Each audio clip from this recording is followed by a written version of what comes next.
Opening slide to have something to watch while we kind of waiting for people to get in the room and whatnot. And if you watch this big brown grooming this pup, you know, like right now, she's actually like clinging. She's grabbing the pup and hanging onto it while she's grooming.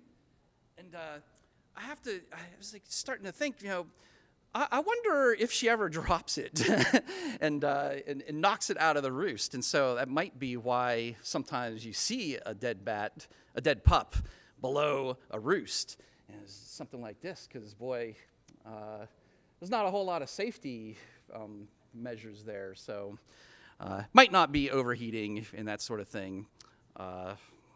Sometimes it might just be a accident. So bat houses, they're not just say backyard pets. Okay, there's actually real science that people can do with bat houses, like the Appalachian bat count in Pennsylvania back in 2009. This is just an example of what people in their backyards could count. There's 2 bat houses in central Pennsylvania, almost 1,500 bats that they caught, or they counted back in 2009 before white nose.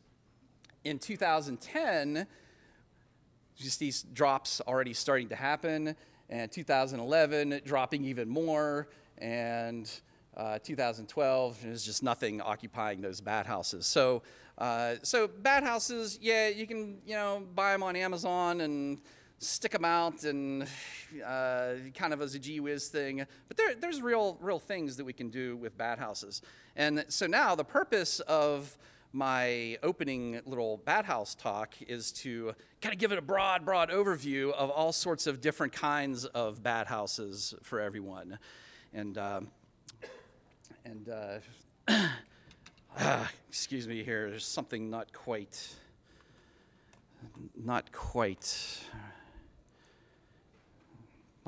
right here. Okay. Oh, now we're cooking. This is why we're doing this the first time. Okay. So artificial roosts might be attempted where there's a loss of natural habitat, but bat houses are really more for, originally at least, to mitigate problem bats that are in unintended roosts, like people's attic. And there's, I could break up artificial roost into no less than 7 different categories. Bat house is the one we usually think about, but there's artificial bark, trees, condos, bridges, culverts, old buildings, artificial caves. And normally, when I do a little bat house talk at a conference, I usually can only talk about bat houses, because that's what people normally associate. But today, I'm followed by 3 legends in bat house research, so I'm going to let them talk about bat houses, stuff that, and I'll just cover these broad groups real quick, stuff that they probably won't mention much. So Merlin Tuttle likes to take credit as being the guy who popularized bat houses to the public. But it was Cal Bachkowski's, Pennsylvania's own, who showed Merlin how to actually build successful bat houses.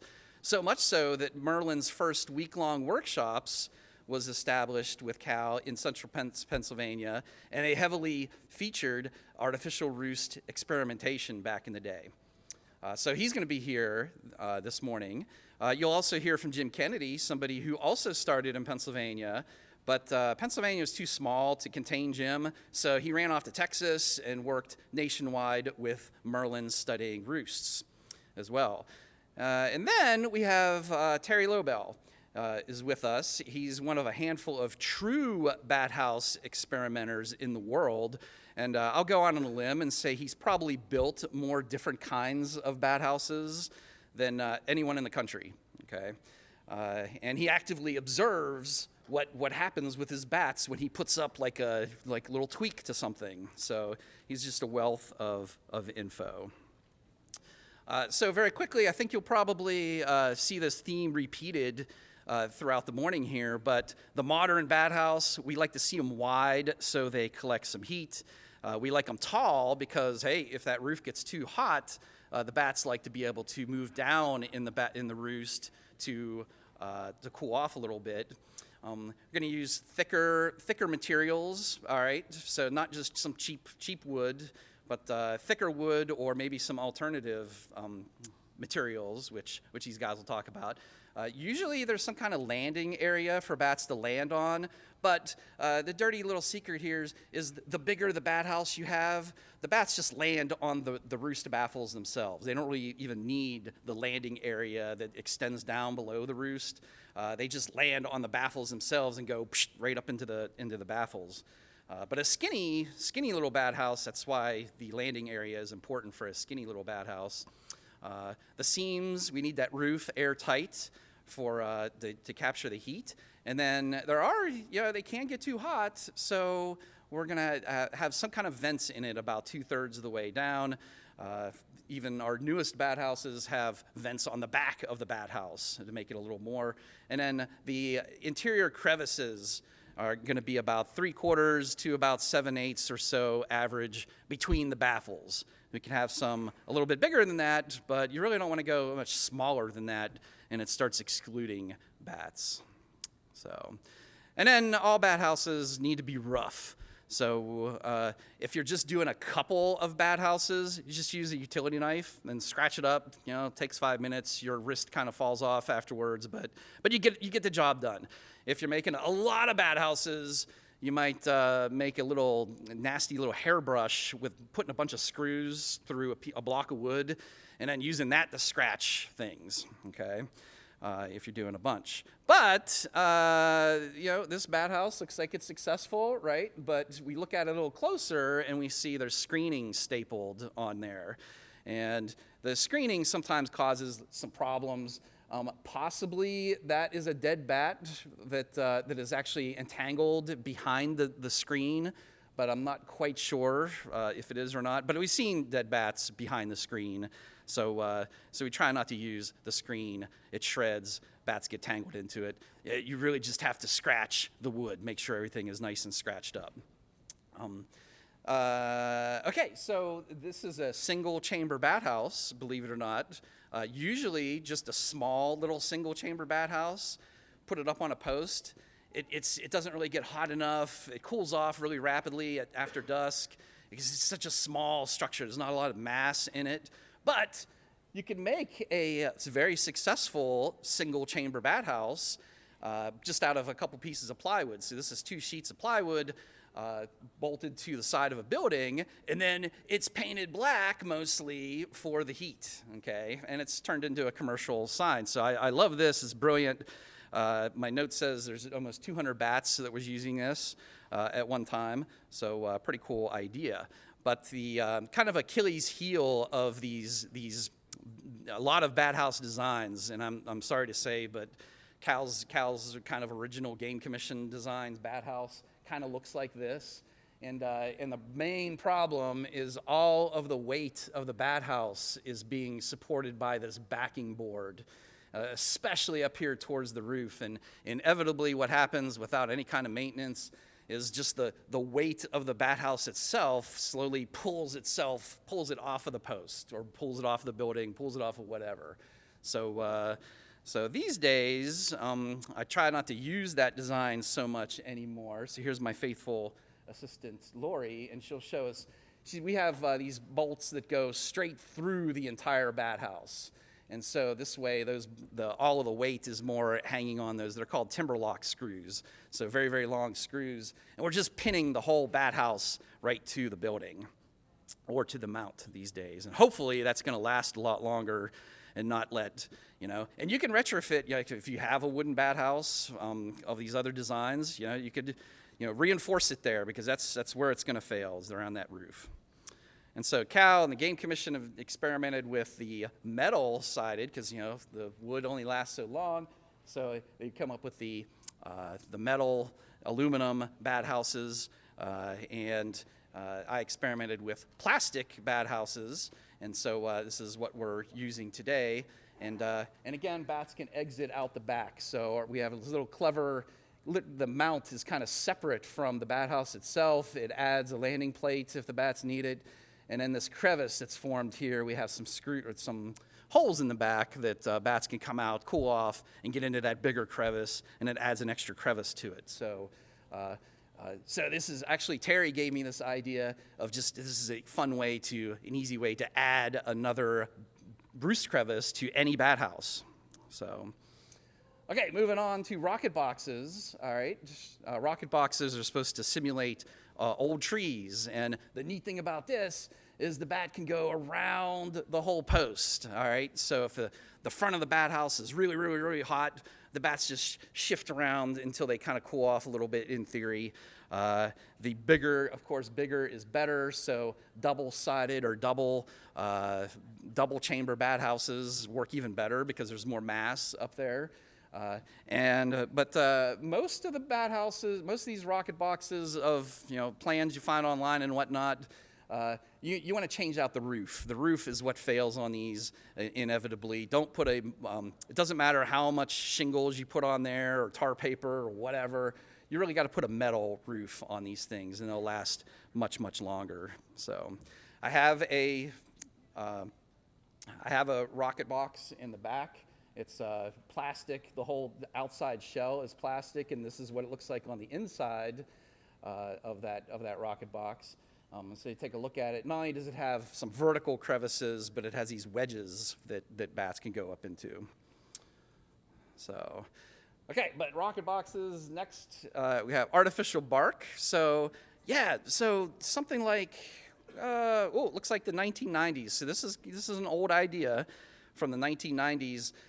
Some Forest Service folks took one of our workshops and thought, how can we maybe simulate exfoliating bark off of trees and whatnot? And so they took a mold of a tree trunk and had a fiberglass or I have one that's rubber, this kind of rubber material, and then screw it to the side of the trees for these bats that prefer trees, and they really won't go into a artificial roost like an attic or a traditional looking bat house. And these have worked pretty successful. One issue with this though is if you put it on a live tree, the tree starts growing up into the roost itself. So so that's not so good. And it doesn't have to be this molded specifically kind of roost material. People have tried other things with this artificial bark, just wrapping trees with metal, cedar shakes, and that's even tar paper, I think. And then here at Mammoth Cave, you can kind of see a couple of little things there on that tree. So artificial bark, another idea. So then we have artificial trees is another category. So if you just have bark, why not make it a tree? So, so this is supposed to simulate a cavity roost, maybe for Coriolanus. And these people have built out of all sorts of different things. Like you can see, mostly pipes there. My main problem with these pipes is it looks a little too much like a chimney. And I always kind of wonder, I'm afraid that somebody's going to find this thing in the middle of the woods and they're going to set a fire in it, right? And turn it into a little bit of a party spot. But set in the right kind of spot, you should have no problem. And some of these are kind of simply built as cinder blocks. So, and then there's even bigger, bat condos. So the first concept of this was all the way back in 1909, and the 1995, Cal with the Pennsylvania Game Commission here reprised this idea. Not a whole lot had been done between 1909 and the 90s here until Cal kind of took it over again. And so this condo here is intended to hold about 10,000 little brown bats. And if we look up into the inside of this, we see it's just chock full of plywood baffles that are kind of cut to fit, especially up into the peak of the roof. And so anytime somebody starts talking about a bat condo, it's like a supersized bat house in my mind, something that is much larger than a traditional, just one bat house on a post. We start calling it a bat condo, all sorts of different shapes and sizes of that class of structure. But here, since White Nose has struck, we've really noticed that our survivors of bats are not in the big structures. They're not in the big bat condos, so much so that I've actually taken them off my website to mostly to a degree, I think. And I've switched to suggesting folks to put up banks of bat houses or clusters of bat houses. If you could imagine several of these bat houses, kind of like what we see in a gang, maybe back to back, bats can move and find these little pockets of whatever little microclimate that they want. And so our best surviving bat roosts in Pennsylvania, they're all in these individual bat houses now, these modular bat houses, rather than the big bat condos. So, and it's probably because they heat up faster. You need to have a certain amount of body heat for those bat condos to really take off. And then there's bridges. So, of course, the celebrated bridge is the Congress Avenue Bridge, but they're going to be any kind of bridge that has the right kind of crevices. Concrete is going to be better than metal things, but you can get spectacular activity in these bridges. So much so that there's not enough room in the crevices for the bats, and they start hanging out outside of the roost here. And I'm just trying to kill another 10 seconds until this video flips to where the bats are hanging outside of the crevice before I move on.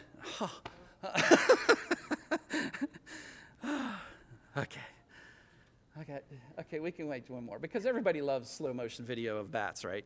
So, the neat thing about this is when you say bridges, you're thinking, yeah, that's a Congress Avenue bridge. There's a lot more bridges in Texas and in other southern states that have, in fact, this bridge that I shot this footage at, it was a bridge that was specifically built to mimic the Congress Avenue Bridge. It's like, hey, instead of having this thing in downtown Austin, wouldn't it be cool to actually have it in the agricultural areas where the bats would actually, be even more beneficial? So the Texas DOT actually has plans on how to build a bat bridge.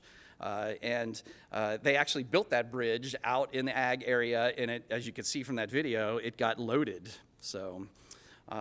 And if your bridge is not suitable right from the get-go to have the right kind of crevices up in it, you can add crevices to it like this. So this is basically a single chamber bat house panel, probably a concrete panel attached to the bridge, but you can also build these things that actually sit in the bridge. It's not actually screwed to the bridge. PennDOT isn't going to really like the idea of putting a bunch of extra fasteners in things. So this structure is actually cut to fit in between pieces of the bridge, and it just sits there. And so it's a clever idea. It's like building a bat house inside the bridge, essentially. Another idea is culverts. Take a look at the culverts. Round culverts, not so good. And especially smaller round culverts. It has to do with the bat's echolocation. I think it messes with them. There's been some studies out west of bats refusing to go through certain kinds of culverts and that sort of thing. So the square concrete culvert's going to be a little bit better. And Texas DOT, again, has these old drawings of, we can actually build a culvert from the ground up. If you're putting in a culvert anyway, it's not going to cost that much more money to make it so that it'll survive like 100-year floods, and maybe you could even add some little extra chambers and whatnot, like this raised area for bats. And old buildings, why go through the bother? If you already have bats in a building, why bother trying to move them, right? So maybe it could be simply purchase the building and preserve the roost that way. And some people have even taken these buildings and moved them. It was a free bat roost. You just have to move it. These are typically Coriolanus roosts. That they're dilapidated buildings, have a little bit of daylight, have lots of bat crevices, and so we get them moving in there. This is my kids one time, just as an example of how accessible some of these buildings might be sometimes. So this is an old army bunker in the middle of the woods that basically along a hiking trail. So some of these issues, can be issues where the public can get in and if they just closed the steel door on this bunker, all these bats would be dead because they wouldn't be able to get out. It's an ex-ammunition bunker.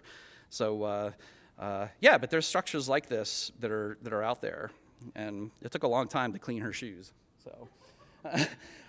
Speaking of buildings, so this is Terry Cotch. He passed away some years ago, but he started noticing bats that were in pieces of wood in his barn, like up in the rafters and whatnot. So just started, organic farmer, started just putting bat houses there, and the bats moved right into it. And so sometimes, bat houses inside buildings can actually, this steel building that normally would not be very bat friendly, right? But it turned into being bat friendly because the bats found it and they used structures in there. And then if you don't have any of these structures, maybe you could just build your own cave. All right. So back in 1997, this is probably the first serious time. This was from the ground up. There was no structure here at all, and so a location was chosen that would maybe capture the right kind of air, that sort of thing. This is a 3,000 square foot structure, so it's bigger than some people's house, but it's for bats. It's got a couple of domes in it. Actually, it looks like three domes, but a couple of big ones. Little cave entrance going little cave tunnel going one direction, and a bigger entrance going another direction. And then it was sprayed with concrete. And to make it a cave. They left it uncovered for a year. It got too hot, it's baking in the Texas sun, and so they buried it, and the temperatures came down, and they were able to monitor it. And after $200,000 they spent on it, they got 16 bats, so that comes out to about $12,500 a bat. All right, so he's a little salty, but then a few years later, it jumps up to 70,000 bats, and nowadays he actually this is like a little bit of a tourist attraction, and he's got Jim. How many he's got? Like 100,000 bats in here, something like that, at least. So artificial caves, build them and they will come. You just have to be patient. And it doesn't have to be something. Maybe there's stuff on the landscape that we could use as an artificial cave. Like these scrap tires, and then bury those and make caves out of them, maybe. So maybe just some ideas. Maybe there's something that someday you'll be involved with mitigation and come up with a great idea. So the last couple of years, just to finally wrap up, the last couple of years I've been involved with this little brown bat spring migration with Copperhead Consulting and the Pennsylvania Game Commission, and we've tracked 44 female little browns. Okay, they were coming out of 3 or 4 different caves in Pennsylvania, put transmitters on them, and then Copperhead went out and they found some of these roosts. They're going to give a program later on this week about that specifically, but spoiler alert, they found about 40 different roosts, okay? 5 of them were trees, all right, trees. But then one was a bridge, 2 of them were a barn, one of them was a house, a vacant house that was for sale. You could have bought your own bat roost. And then basically the rest of them are just people's attics, okay? And so every year, there's about almost 1,000 bats in these roosts. So of just these that are known. So just to drive home the importance of where these little brown bats are going, they're not really going to say artificial, or they're not really going to natural roosts so much. The artificial roosts just are there's this bigger and better, have more temperature variations, whatever. But the proof is kind of in the pudding. The bats really like the artificial roosts. So artificial roosts are not going away and are always going to be something that we have to think about with certain bats.